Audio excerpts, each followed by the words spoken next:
Hello friends, welcome back to P S C Vibe. P S C വൈബിൻ്റെ പുതിയൊരു ക്ലാസ്സിലേക്ക് എല്ലാവർക്കും സ്വാഗതം. ഇന്ന് നമ്മൾ ഡിസ്കസ് ചെയ്യാൻ പോകുന്നത് PSC 2024 ചോദിച്ച ലേറ്റസ്റ്റ് ആയിട്ട് ചോദിച്ച ഒരു ക്വസ്റ്റ്യൻ പേപ്പറും അതിൻ്റെ അനുബന്ധ വിവരത്തിൻ്റെ പാർട്ട് 3 ക്ലാസ് ആണ്. പാർട്ട് 1ഉം 2ഉം നമ്മൾ ഓൾറെഡി ചെയ്തിട്ടുണ്ട്. ഇതോടുകൂടി നമ്മൾ ഈ ക്വസ്റ്റ്യൻ പേപ്പർ കംപ്ലീറ്റ് ആവും. അപ്പോൾ നോക്കാം. ക്വസ്റ്റ്യൻ പേപ്പർ കോഡ് 174/2024 ആണ്. ഓക്കെ, 60 ക്വസ്റ്റ്യൻ വരെ നമ്മൾ ഫിനിഷ് ആക്കിയതാണ്.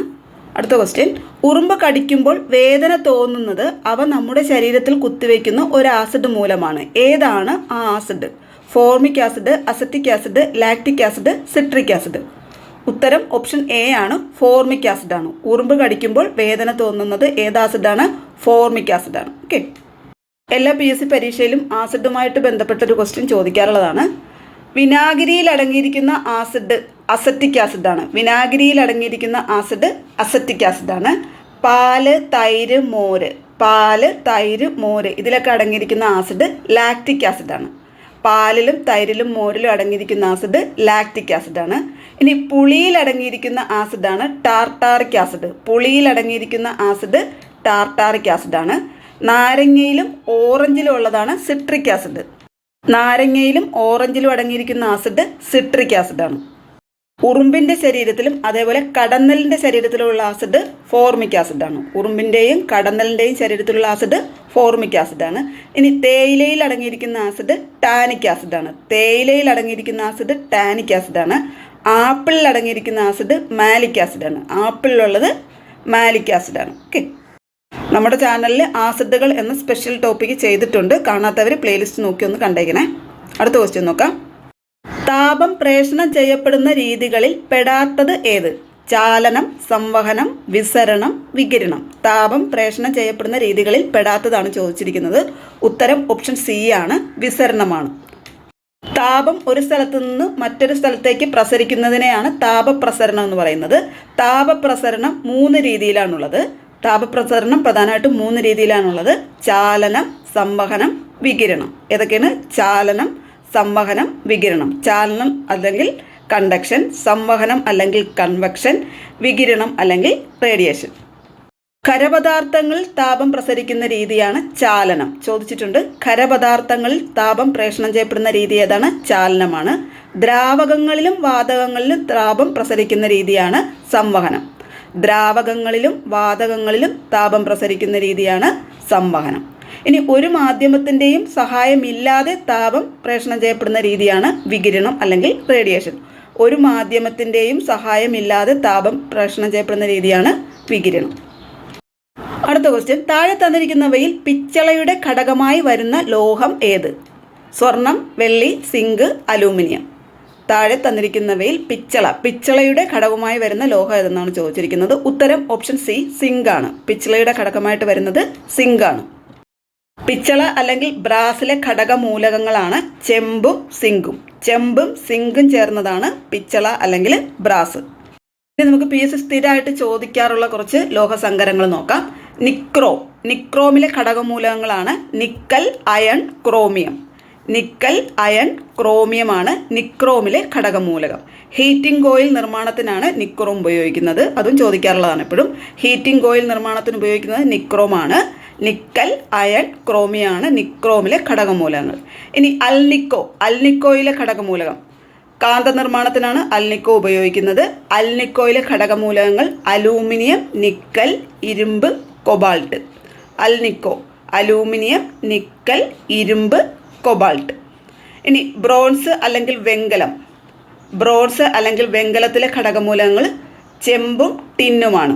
നമ്മളിപ്പോൾ പറഞ്ഞതാണ് പിച്ചള അല്ലെങ്കിൽ ബ്രാസിലേതാണ് ചെമ്പും സിങ്കും ആണെങ്കിൽ, ബ്രോൺസ് അല്ലെങ്കിൽ വെങ്കലത്തിലെ ഘടകമൂലകങ്ങൾ ചെമ്പും ടിന്നും, കോപ്പറും ടിന്നുമാണ് ബ്രോൺസിലെ ഘടകമൂലകങ്ങൾ. ഓക്കെ, ഇനി ഗൺമെറ്റലിലെ ഘടകമൂലകങ്ങൾ ചെമ്പും സിങ്കും ടിന്നുമാണ്. ചോദിക്കാറുണ്ട്. ചെമ്പും സിങ്കും ടിന്നും ചേർന്നതാണ് ഗൺമെറ്റലിലെ ഘടകമൂലകങ്ങൾ. ചെമ്പും സിങ്കും ടിന്നും. ഇനി ഫ്യൂസ് വയറിലെ ഘടകമൂലകങ്ങൾ ടിന്നും ലഡുമാണ്. ഫ്യൂസ് വയറിലെ ഘടകമൂലകങ്ങൾ ടിന്നും ലഡും. ഓക്കെ, അടുത്ത ക്വസ്റ്റ്യൻ, പണ്ട് മരുഭൂമിയിലൂടെയും കടലിലൂടെയും സഞ്ചരിച്ചിരുന്ന ആളുകൾ ദിശ അറിയാൻ ഉപയോഗിച്ചിരുന്ന നക്ഷത്രഗണം ഏതാണ്? പണ്ട് മരുഭൂമിയിലൂടെയും കടലിലൂടെയും സഞ്ചരിച്ചിരുന്ന ആളുകൾ ദിശ അറിയാൻ ഉപയോഗിച്ചിരുന്ന നക്ഷത്രഗണം ഏതാണ്? സപ്തർഷി, വേട്ടക്കാരൻ, കശ്യപി, വൃശ്ചികം. ഉത്തരം ഓപ്ഷൻ ബി ആണ്, വേട്ടക്കാരൻ അല്ലെങ്കിൽ ഒറിയോൺ ആണ്.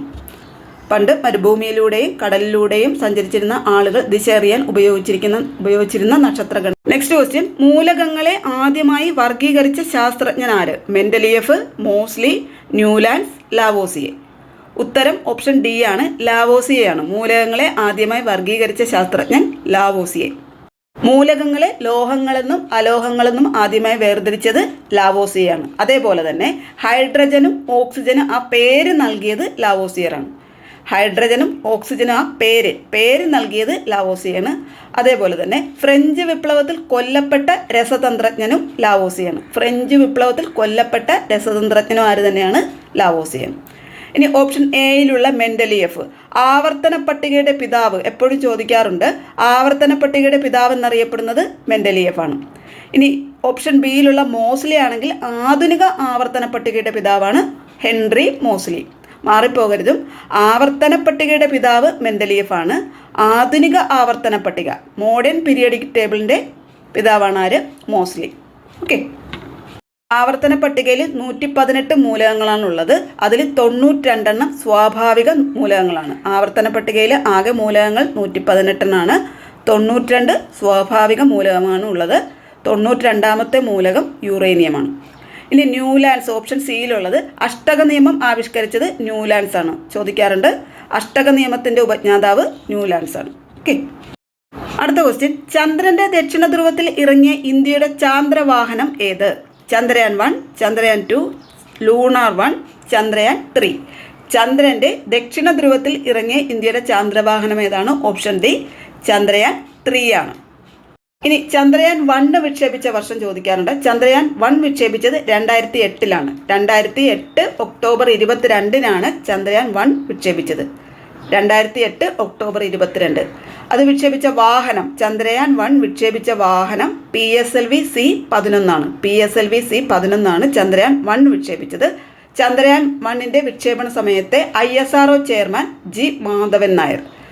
ചന്ദ്രയാൻ 1 വിക്ഷേപണ സമയത്തെ ISRO ചെയർമാൻ ആരായിരുന്നു? G. മാധവൻ നായരായിരുന്നു. ഇനി ചന്ദ്രയാൻ 2 വിക്ഷേപിച്ച വർഷം 2019 2019 ജൂലൈ 22. 2019 ജൂലൈ 22 ചന്ദ്രയാൻ 2 വിക്ഷേപിച്ചത്. വിക്ഷേപണ വാഹനം GSLV Mark 3 M1 ആണ്. Okay, GSLV Mark 3 M1. ആ സമയത്ത്, അതായത് ചന്ദ്രയാൻ 2 വിക്ഷേപണ സമയത്തെ ISRO ചെയർമാൻ ആരായിരുന്നു? K. ശിവനായിരുന്നു. ചന്ദ്രയാൻ 2 വിക്ഷേപണ സമയത്ത് ISRO ചെയർമാൻ K. ശിവൻ. ഇനി ചന്ദ്രയാൻ 3 വിക്ഷേപിച്ച വർഷം 2023 ജൂലൈ 14 2023 ജൂലൈ 14 വിക്ഷേപിച്ചത്. ചന്ദ്രനിൽ ഇറങ്ങിയത് 2023 ഓഗസ്റ്റ് 23 ചന്ദ്രയാൻ 3 ചന്ദ്രനിൽ ഇറങ്ങിയത് 2023 ഓഗസ്റ്റ് 23 ഇനി ചന്ദ്രയാൻ 3ലെ റോവറിൻ്റെ പേര് പ്രഗ്യാൻ എന്നാണ്. എപ്പോഴും ചോദിക്കാറുണ്ട്. ചന്ദ്രയാൻ 3ലെ റോവറിൻ്റെ പേര് പ്രഗ്യാൻ എന്നും ലാൻഡറിൻ്റെ പേര് വിക്രം എന്നുമാണ്. ഓക്കെ. ഇനി ചന്ദ്രയാൻ 3 വിക്ഷേപണ സമയത്ത് ISRO ചെയർമാൻ ആരാണ്? ISRO chairman S. സോമനാഥ്. നിലവിലെ ISRO ചെയർമാനും S. സോമനാഥാണ്. ഓക്കെ.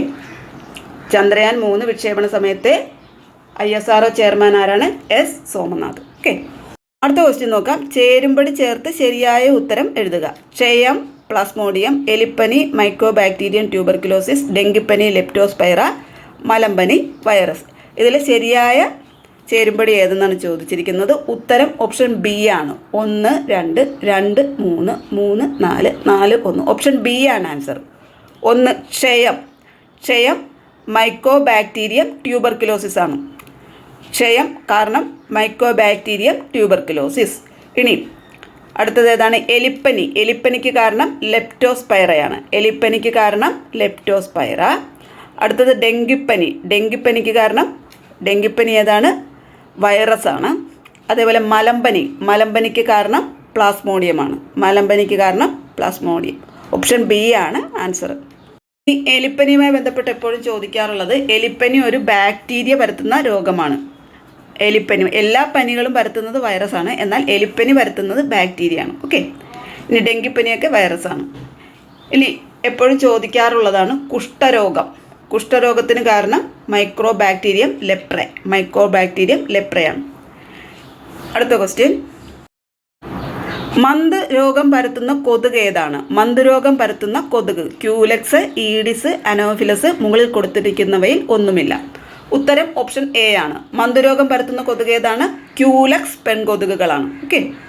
ഡെങ്കിപ്പനിയും ചിക്കൻ ഗുനിയൊക്കെ പരത്തുന്നത് ഈഡിസ് കൊതുകുകളാണ്. ഡെങ്കിപ്പനിയും ചിക്കൻ ഗുനിയും പരത്തുന്നത് ഈഡിസ് കൊതുകുകളാണ്. ഇനി മലമ്പനിക്ക് കാരണം അനോഫിലസ് കൊതുകുകളാണ്. ഓക്കെ. അടുത്ത ക്വസ്റ്റ്യൻ, താഴെ തന്നിരിക്കുന്നവയിൽ വായുവിൽ കൂടി പകരുന്ന രോഗമേത്? കോളറ, ടൈഫോയിഡ്, മീസൽസ്, മഞ്ഞപ്പിത്തം. ഇതിൽ വായുവിൽ കൂടി പകരുന്ന രോഗമാണ് ചോദിച്ചിരിക്കുന്നത്. വായുവിൽ കൂടി പകരുന്നത് ഓപ്ഷൻ സി ആണ്, മീസിൽസ് ആണ്. മീസിൽസ് അല്ലെങ്കിൽ അഞ്ചാമ്പനിയാണ് വായുവിൽ കൂടി പകരുന്ന രോഗം. കോളറയും ടൈഫോയിഡും മഞ്ഞപ്പിത്തവും ഒക്കെ ജലത്തിലൂടെ പകരുന്ന രോഗങ്ങളാണ്. കോളറ, ടൈഫോയിഡ്, മഞ്ഞപ്പിത്തം ഇതൊക്കെ മലിനജലത്തിലൂടെ പകരുന്ന രോഗങ്ങളാണ്. കോളറയ്ക്ക് കാരണം വിബ്രിയോ കോളറയാണ്, ചോദിക്കാറുണ്ട്. കോളറയ്ക്ക് കാരണം വിബ്രിയോ കോളറയാണ്. ടൈഫോയിഡിന് കാരണം സാൽമൊണല്ല ടൈഫിയാണ് ടൈഫോയിഡിന് കാരണം. ഓക്കെ. അപ്പോൾ നമുക്ക് ജലത്തിലൂടെ പകരുന്ന രോഗങ്ങൾ ഏതൊക്കെയാണെന്ന് ഒന്നുകൂടി നോക്കാം. എലിപ്പനി, വയറിളക്കം, കോളറ, പോളിയോ, ടൈഫോയിഡ്, ജോണ്ടിസ് അല്ലെങ്കിൽ മഞ്ഞപ്പിത്തം. എലിപ്പനി, വയറിളക്കം, കോളറ, പോളിയോ, ടൈഫോയിഡ്, ജോണ്ടിസ് ഇതൊക്കെ ജലത്തിലൂടെ പകരുന്ന രോഗങ്ങളാണ്. ഇനി വായുവിലൂടെ പകരുന്ന രോഗങ്ങളാണ് ക്ഷയം അല്ലെങ്കിൽ ഹാൻസൻസ് രോഗം എന്നറിയപ്പെടുന്നു. ക്ഷയത്തിൻ്റെ മറ്റൊരു പേരാണ് ഹാൻസൻസ് രോഗം. ചോദിക്കാറുണ്ട് ഹാൻസൻസ് രോഗം എന്നറിയപ്പെടുന്ന ഏതാണ്? ക്ഷയമാണ്. കുഷ്ഠരോഗം പകരുന്നത് സമ്പർക്കത്തിലൂടെയാണ്. ഇനി ആന്ത്രാക്സ് വായുവിലൂടെയും സമ്പർക്കത്തിലൂടെ പകരുന്നതാണ്. മുണ്ടുനീര്, വില്ലൻ ചുമ, വസൂരി ഇതൊക്കെ വായുവിലൂടെ പകരുന്ന രോഗങ്ങളാണ്. മുണ്ടുനീര്, വില്ലൻ ചുമ, വസൂരി ഇതൊക്കെ ഏതിലൂടെ പകരുന്നത്? അഞ്ചാമ്പനി, മീസിൽസ് ഇതൊക്കെ വായുവിലൂടെ പകരുന്ന രോഗങ്ങളാണ്. ഓക്കെ. അടുത്ത ക്വസ്റ്റ്യൻ നോക്കാം. രക്തത്തിലെ ഹീമോഗ്ലോബിൻ നിർമ്മാണത്തിന് ആവശ്യമായ ഘടകം ഏത്? ഇരുമ്പ്, കാൽസ്യം, അയഡിൻ, സോഡിയം. ഉത്തരം ഓപ്ഷൻ എ ആണ്, ഇരുമ്പാണ്. രക്തത്തിലെ ഹീമോഗ്ലോബിൻ്റെ നിർമ്മാണത്തിന് ആവശ്യമായ ഘടകം ഇരുമ്പാണ്. രക്തത്തെ പറ്റിയുള്ള പഠനം അറിയപ്പെടുന്നത് ഹെമറ്റോളജി എന്നാണ്. രക്തത്തെ പറ്റിയുള്ള പഠനം ഹെമറ്റോളജിയാണ്. ഹീമോഗ്ലോബിൻ്റെ കുറവ് മൂലം ഉണ്ടാകുന്ന രോഗമാണ് അനീമിയ അല്ലെങ്കിൽ വിളർച്ച. രക്തത്തിലെ ഹീമോഗ്ലോബിൻ്റെ കുറവ് മൂലം ഉണ്ടാകുന്ന രോഗമാണ് അനീമിയ അല്ലെങ്കിൽ വിളർച്ച. ഇനി ഓപ്ഷനുള്ള അയഡിൻ്റെ അഭാവം മൂലം ഉണ്ടാകുന്ന രോഗമാണ് ഗോയിറ്റർ. ചോദിക്കാറുള്ളതാണ്. അയഡിൻ്റെ അഭാവം മൂലം ഉണ്ടാകുന്ന രോഗമാണ് ഗോയിറ്റർ. ഓക്കെ. അടുത്ത ക്വസ്റ്റ്യൻ, ലോകത്തിൽ ആദ്യമായി വാക്സിൻ കണ്ടെത്തിയ ശാസ്ത്രജ്ഞൻ? Alexander Fleming, Edward Jenner, Robert Hooke, Louis Pasteur. ലോകത്തിൽ ആദ്യമായി വാക്സിൻ കണ്ടെത്തിയ ശാസ്ത്രജ്ഞൻ ഓപ്ഷൻ ബി ആണ്, എഡ്വേർഡ് ജെന്നറാണ്. ഫാദർ ഓഫ് വാക്സിനേഷൻ എന്നറിയപ്പെടുന്നത് എഡ്വേർഡ് ജെന്നർ. ഇനി അലക്സാണ്ടർ ഫ്ലെമിങ്ങിനെ പറ്റി എപ്പോഴും ചോദിക്കാറുള്ളതാണ്. ലോകത്തിലെ തന്നെ ആദ്യത്തെ ആൻറ്റിബയോട്ടിക് ആയിട്ടുള്ള പെൻസിലിൻ കണ്ടുപിടിച്ചത് അലക്സാണ്ടർ ഫ്ലെമിംഗ് ആണ്. പെൻസിലിൻ കണ്ടുപിടിച്ചത് അലക്സാണ്ടർ ഫ്ലെമിംഗ് ആണ്. ഇനി റോബർട്ട് ഹുക്ക് എന്താണ് കണ്ടുപിടിച്ചത്? റോബർട്ട് ഹുക്കാണ് കോശം കണ്ടുപിടിച്ചത്. കോശം കണ്ടുപിടിച്ച ശാസ്ത്രജ്ഞനാണ് റോബർട്ട് ഹുക്ക്. ഇനി ലൂയി പാസ്റ്റർ, റാബിസ് വാക്സിൻ, പേവിഷബാധയ്ക്കുള്ള വാക്സിൻ കണ്ടുപിടിച്ചത് ലൂയി പാസ്റ്ററാണ്. റാബിസ് വാക്സിൻ കണ്ടുപിടിച്ചത് ലൂയി പാസ്റ്ററാണ്. ഇനി അതേപോലെ ഓറൽ പോളിയോ വാക്സിൻ ഉണ്ട്, അത് കണ്ടുപിടിച്ചത് ആൽബർട്ട് സാബിനാണ്. അതും കൂടെ ഓർത്തു. ഓറൽ പോളിയോ വാക്സിൻ കണ്ടുപിടിച്ചത് ആൽബർട്ട് സാബിൻ. ഓക്കെ. അടുത്ത ക്വസ്റ്റ്യൻ, രക്തസമ്മർദ്ദം അളക്കുന്നതിനുള്ള ഉപകരണം ഏത്? Stethoscope, CT scanner, ultrasound scanner, sphygmomanometer. ഉത്തരം ഓപ്ഷൻ ഡി ആണ്, സ്പിഗ്മോമാനോമീറ്റർ ആണ്. രക്തസമ്മർദ്ദം അളക്കാനുള്ള ഉപകരണം ഏതാണ്? സ്പിഗ്മോമാനോമീറ്റർ ആണ്. ഇനി ഓപ്ഷൻ എയിലുള്ള സ്റ്റെതസ്കോപ്പ്, ഹൃദയമിടിപ്പ് അളക്കുന്നതിനുള്ള ഉപകരണമാണ് സ്റ്റെതസ്കോപ്പ്. സ്റ്റെതസ്കോപ്പ് കണ്ടുപിടിച്ചത് ചോദിക്കാറുണ്ട്. സ്റ്റെതസ്കോപ്പ് കണ്ടുപിടിച്ചത് റെനെ ലെനക്കാണ് സ്റ്റെതസ്കോപ്പ് കണ്ടുപിടിച്ചത്. ഇനി അൾട്രാസൗണ്ട് സ്കാനർ എന്തിനാണ് ഉപയോഗിക്കുന്നത്? അൾട്രാസോണിക് ശബ്ദതരംഗങ്ങൾ ഉപയോഗിച്ചിട്ട് ആന്തര അവയവങ്ങളുടെ ഘടന മനസ്സിലാക്കുന്നതിന് വേണ്ടിയിട്ടാണ്. അൾട്രാസോണിക് സൗണ്ട് ഉപയോഗിച്ചിട്ട് ആന്തര അവയവങ്ങളുടെ ഘടന മനസ്സിലാക്കാനാണ് അൾട്രാസൗണ്ട് സ്കാനർ ഉപയോഗിക്കുന്നത്. ഓപ്ഷൻ ബിയിലുള്ള CT സ്കാനർ ഉപയോഗിക്കുന്നത് എക്സ്റേയുടെയും കമ്പ്യൂട്ടറിൻ്റെയും സഹായത്തോടുകൂടി ആന്തരാവയവങ്ങളുടെ ത്രിമാന ദൃശ്യങ്ങൾ മനസ്സിലാക്കാൻ വേണ്ടിയിട്ടാണ്. എക്സ്റേയുടെയും കമ്പ്യൂട്ടറിൻ്റെയും സഹായത്തോടെ ആന്തരാവയവങ്ങളുടെ ത്രിമാന ദൃശ്യങ്ങൾ മനസ്സിലാക്കാനാണ് CT സ്കാനർ അല്ലെങ്കിൽ കമ്പ്യൂട്ടർ ടോമോഗ്രഫി സ്കാനർ ഉപയോഗിക്കുന്നത്. ഓക്കെ, അടുത്ത ക്വസ്റ്റ്യൻ നോക്കാം. താഴെ പറയുന്നവയിൽ ശരിയായ പ്രസ്താവന തിരഞ്ഞെടുത്തെഴുതാനാണ്. ഇൻസുലിൻ കൂടുന്ന അവസ്ഥയാണ് പ്രമേഹത്തിന് കാരണം. മസ്തിഷ്കത്തിലെ രക്തക്കുഴലുകൾ പൊട്ടി രക്തപ്രവാഹം തടസ്സപ്പെടുന്ന അവസ്ഥയാണ് പക്ഷാഘാതം. അനിയന്ത്രിതമായ കോശവിഭജനം വഴി കോശങ്ങൾ പെരുകി ഇതര കലകളിലേക്ക് വ്യാപിക്കുന്നതാണ് ക്യാൻസർ. കരളിൽ ഗ്ലൂക്കോസ് അടിഞ്ഞു കൂടുന്നതാണ് ഫാറ്റി ലിവർ. ഇതിൽ ശരിയായ പ്രസ്താവനയാണ് ചോദിച്ചിരിക്കുന്നത്. ഉത്തരം ഓപ്ഷൻ ബി ആണ്. 2ഉം 3ഉം ശരിയാണ്. 2 ഏതാണ്? മസ്തിഷ്കത്തിലെ രക്തക്കുഴലുകൾ പൊട്ടി രക്തപ്രവാഹം തടസ്സപ്പെടുന്ന അവസ്ഥയാണെന്ത്? പക്ഷാഘാതം. അത് ശരിയാണ്. അതേപോലെ 3ാമത്തത് അനിയന്ത്രിതമായ കോശവിഭജനം വഴി കോശങ്ങൾ പെരുകി ഇതര കലകളിലേക്ക് വ്യാപിക്കുന്നതാണ് ക്യാൻസർ. ഓക്കെ, അത് രണ്ടുമാണ് ശരിയായ പ്രസ്താവന. ഇനി ഇൻസുലിനുമായി ബന്ധപ്പെട്ട് PSC എപ്പോഴും ചോദിക്കാറുള്ളതാണ്. ഇൻസുലിൻ ഉൽപ്പാദിപ്പിക്കുന്ന അവയവം പാൻക്രിയാസ് ആണ്. ഇൻസുലിൻ അടങ്ങിയിരിക്കുന്ന ലോഹം എപ്പോഴും ചോദിക്കാറുണ്ട്. ഇൻസുലിനിൽ അടങ്ങിയിരിക്കുന്ന ലോഹം സിങ്കാണ്. സിങ്കിൻ്റെ അയിരും ചോദിക്കാറുണ്ട്. സിങ്കിൻ്റെ അയിര് കലാമിനാണ്. ഇൻസുലിനിൽ അടങ്ങിയിരിക്കുന്ന ലോഹം സിങ്കാണ്. ഓക്കെ, അടുത്ത ക്വസ്റ്റ്യൻ. എംഫിസീമ രോഗം ബാധിക്കുന്ന അവയവം ഏതാണ്? ഹൃദയം, കരൾ, ശ്വാസകോശം, മസ്തിഷ്കം. ഉത്തരം ഓപ്ഷൻ സി ആണ്, ശ്വാസകോശമാണ്. എംഫിസീമ ബാധിക്കുന്ന രോഗം ഏതാണ്? എംഫിസീമ രോഗം ബാധിക്കുന്ന അവയവം ഏതാണ്? ഉത്തരം ഓപ്ഷൻ സി ആണ്, ശ്വാസകോശമാണ്. ഇനി ശ്വാസകോശത്തെ ബാധിക്കുന്ന മറ്റൊരു രോഗമാണ് ബ്രോങ്കൈറ്റിസും ബാധിക്കുന്നതും എവിടെ തന്നെയാണ്? ശ്വാസകോശത്തെയാണ്. എംഫിസീമയും ബ്രോങ്കൈറ്റിസും ബാധിക്കുന്നത് ശ്വാസകോശത്തെയാണ്. ഇനി ഹൃദയത്തെ പറ്റിയുള്ള പഠനമാണ് കാർഡിയോളജി. കരളിനെ പറ്റിയുള്ള പഠനമാണ് ഹെപ്പറ്റോളജി. ഇനി മസ്തിഷ്കത്തെ പറ്റിയുള്ള പഠനമാണ് ഫ്രിനോളജി. മസ്തിഷ്കം അല്ലെങ്കിൽ തലച്ചോറിനെ പറ്റിയുള്ള പഠനമാണ് ഫ്രിനോളജി. ഓക്കെ, അടുത്ത ക്വസ്റ്റ്യൻ. കേരളത്തിൽ സർക്കാർ തലത്തിൽ നടപ്പാക്കുന്ന മരണാനന്തര അവയവ കൈമാറ്റ പദ്ധതി സ്പെക്ട്രം, ജീവനം, പരിരക്ഷ, മൃതസഞ്ജീവനി. ഉത്തരം ഓപ്ഷൻ ഡി ആണ്, മൃതസഞ്ജീവനിയാണ്. കേരളത്തിൽ സർക്കാർ തലത്തിൽ നടപ്പാക്കുന്ന മരണാനന്തര അവയവ കൈമാറ്റ പദ്ധതിയാണ് മൃതസഞ്ജീവനി. ഓക്കെ, അടുത്ത ക്വസ്റ്റ്യൻ. ജീവിതശൈലി രോഗങ്ങൾ നിയന്ത്രിക്കുന്നതിനായി സംസ്ഥാന സർക്കാർ ആരംഭിച്ച പദ്ധതി ഏത്? അമൃതം ആരോഗ്യം, ആയുർദളം, ആരോഗ്യ ജാഗ്രത, ആശ്വാസ കിരണം. ഉത്തരം ഓപ്ഷൻ എ ആണ്, അമൃതം ആരോഗ്യമാണ്. ജീവിതശൈലി രോഗങ്ങൾ നിയന്ത്രിക്കുന്നതിനായി സംസ്ഥാന സർക്കാർ ആരംഭിച്ച പദ്ധതി ഏതാണ്? അമൃതം ആരോഗ്യം. കേരളത്തിലെ ആരോഗ്യക്ഷേമ പദ്ധതികളുമായി ബന്ധപ്പെട്ട ക്ലാസ് നമ്മൾ ചെയ്തിട്ടുണ്ട്. കാണാത്തവർ എന്തായാലും നോക്കി പഠിച്ചേക്കണം കേട്ടോ, എപ്പോഴും ചോദ്യം വരുന്നതാണ്. അടുത്ത ക്വസ്റ്റ്യൻ. 2024 ഒളിമ്പിക്സ് മത്സരത്തിൽ ഇന്ത്യൻ ഹോക്കി ടീമിൻ്റെ ക്യാപ്റ്റൻ ആരായിരുന്നു? 2024 ഒളിമ്പിക്സ് മത്സരത്തിൽ ഇന്ത്യൻ ഹോക്കി ടീമിൻ്റെ ക്യാപ്റ്റൻ ആരായിരുന്നു? ശ്രീജേഷ് PR, ഹർമൻപ്രീത് സിംഗ്, സഞ്ജു സാംസൺ, ലക്ഷ്യ സെൻ. ഉത്തരം ഓപ്ഷൻ ബി ആണ്, ഹർമൻപ്രീത് സിംഗ് ആണ്. 2024 ഒളിമ്പിക്സ് മത്സരത്തിൽ ഇന്ത്യൻ ഹോക്കി ടീമിൻ്റെ ക്യാപ്റ്റൻ ആരായിരുന്നു? ഹർമൻപ്രീത് സിംഗ്. അടുത്തത് 70ാമത് ദേശീയ ചലച്ചിത്ര അവാർഡിന് അർഹമായ മികച്ച ചിത്രം. 70ാമത് ദേശീയ ചലച്ചിത്ര അവാർഡിന് അർഹമായ മികച്ച ചിത്രം ഏതാണ്? ആടുജീവിതം, ആട്ടം, കാന്താര, ഗുൽമോഹർ. ഉത്തരം ഓപ്ഷൻ ബി ആണ്, ആട്ടാണ്. 70ാമത് ദേശീയ ചലച്ചിത്ര അവാർഡിന് അർഹമായ മികച്ച ചിത്രം ഏതാണ്? ആട്ടം. അടുത്ത ക്വസ്റ്റ്യൻ. അമീബിക് മസ്തിഷ്ക ജ്വരത്തിന് കാരണമായ രോഗാണു മനുഷ്യ ശരീരത്തിൽ എത്തുന്നത് ഏതിലൂടെ? മലിനജലം, ഭക്ഷണം, വായു, സ്പർശനം. ഉത്തരം ഓപ്ഷൻ എ ആണ്, മലിനജലമാണ്. അമീബിക് മസ്തിഷ്ക ജ്വരത്തിന് കാരണമായ രോഗാണു മനുഷ്യ ശരീരത്തിൽ എത്തുന്നത് മലിനജലത്തിലൂടെയാണ്. അടുത്ത question. Indian space research organisation ISROയുടെ ഇപ്പോഴത്തെ ചെയർമാൻ ആരാണ്?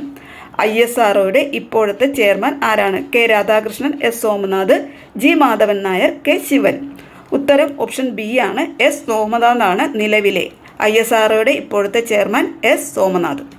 ഇനി ISRO നിലവിൽ വന്ന വർഷം എപ്പോഴും ചോദിക്കാറുണ്ട്. ISRO നിലവിൽ വന്ന വർഷം 1969 ISRO നിലവിൽ വന്ന വർഷം 1969 ISROയുടെ ആസ്ഥാനം ബംഗളൂരു ആണ്. ISROയുടെ ആസ്ഥാനം എവിടെയാണ്? ബംഗളൂരു ആണ്.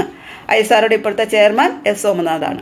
അദ്ദേഹം എത്രാമത്തെ ചെയർമാനാണ്? ISROയുടെ 10ാമത്തെ ചെയർമാനാണ് എസ് സോമനാഥ്. 5ാമത്തെ മലയാളിയുമാണ്. ഓക്കെ, ISROയുടെ 10ാമത്തെ ചെയർമാനാണ് എസ് സോമനാഥ്, 5ാമത്തെ മലയാളിയുമാണ്. ഓക്കെ, ഇനി ISROയുടെ ആദ്യത്തെ ചെയർമാൻ ആരായിരുന്നു? ISROയുടെ ആദ്യത്തെ ചെയർമാൻ വിക്രം സാരാഭായി ആണ്. ആദ്യ ചെയർമാൻ വിക്രം സാരാഭായി. ഇനി ISROയുടെ ചെയർമാനാകുന്ന ആദ്യ മലയാളി ആരാണ്? ISROയുടെ ചെയർമാനാകുന്ന ആദ്യ മലയാളി MGK മേനോനാണ്. MGK മേനോൻ. എസ് സോമനാഥ് 5ാമത്തെ മലയാളിയാണ്. ഓക്കെ, അപ്പോൾ ഇതോടുകൂടി നമ്മൾ ഈ ക്വസ്റ്റ്യൻ പേപ്പർ 174/2024 ക്വസ്റ്റ്യൻ പേപ്പറിൻ്റെ 80 GK ചോദ്യങ്ങൾ, അനുബന്ധ വിവരങ്ങൾ നമ്മൾ ഡിസ്കസ് ചെയ്തിട്ടുണ്ട്. നന്നായിട്ട് തന്നെ പഠിച്ചോളുക. ഇനി വരുന്ന പരീക്ഷകൾക്ക് എന്തായാലും ഉപകാരപ്പെടും. ഓക്കെ, ക്ലാസ് ഇഷ്ടപ്പെട്ടാൽ ലൈക്ക് ചെയ്യാനും സബ്സ്ക്രൈബ് ചെയ്യാത്തവരുണ്ടെങ്കിൽ സബ്സ്ക്രൈബ് ചെയ്ത് സപ്പോർട്ട് ചെയ്യാനും മറക്കല്ലേ. അപ്പോൾ അടുത്തൊരു ടോപ്പിക്കുമായിട്ട് നമുക്ക് ഉടനെ തന്നെ കാണാം. Thank you for watching. Thank you.